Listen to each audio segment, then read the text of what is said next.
Hey, welcome back to the Coding Hub.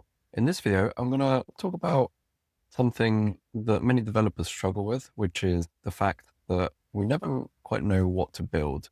So I want you to take a step back before you build your next feature, because your time is precious. And, if you're using tokens, your tokens are also precious.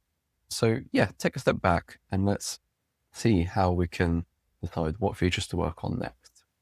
And if you do enjoy this video, then please check out my other videos and like and subscribe. It will be very much appreciated to help me continue making these videos. All right, let's get into it. So before you build anything, just know that 80% of new features that get built are never actually used. So just think about that and think about your particular features and think, what are the 80% of features that you have built into your app that maybe no one uses? And now, before you actually build anything, you should probably ask yourself three things. Number one, does it reduce churn? So, for example, are you making sure that the existing customers that you've got on your app are staying for longer and using the app for longer? It's much cheaper to keep your existing users than to find new users. Finding new users and improving your distribution is much more difficult than keeping existing users. And it's much cheaper to keep existing users. So is the feature that you're adding going to actively help your SaaS or app stop people from churning? Now, the second thing you should ask yourself is, will it increase conversion? So are you looking at better ways to encourage people to subscribe to your app?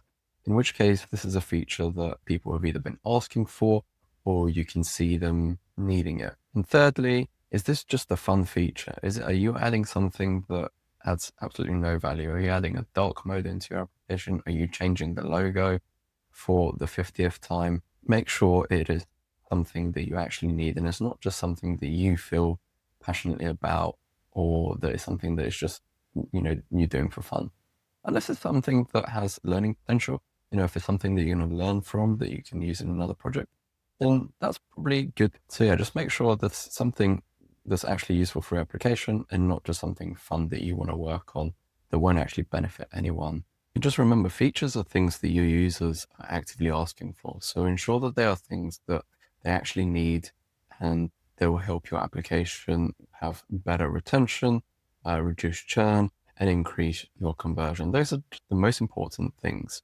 And, stop building things that either no one asked for or that you are personally excited for. Now, in order to find those particular features, you can look at your metrics. Set up things like user metrics using something like I use, for example, Mixpanel, and I can see how people are using my application and how often they're using it and what they're doing within it, so that I can try and investigate, what can I possibly improve or make better. And it's actually quite key in areas like your onboarding. So you can set up milestones in your onboarding so that you can see, where the person drop off in your onboarding. And then, okay, I need to improve that particular step in my onboarding because it's not resonating with the type of people that are downloading it. So yeah, definitely have a look at your metrics. If you don't have metrics, set up some metrics and investigate where your users might be dropping off, what sections users get to before they stop using your app. And are they coming back to use the app again and again in different scenarios? So yeah, I hope this video was helpful, and yeah, try to build features that people actually need, and that will hopefully show in your bottom line of your app. Thank you very much, and I'll see you in the next one.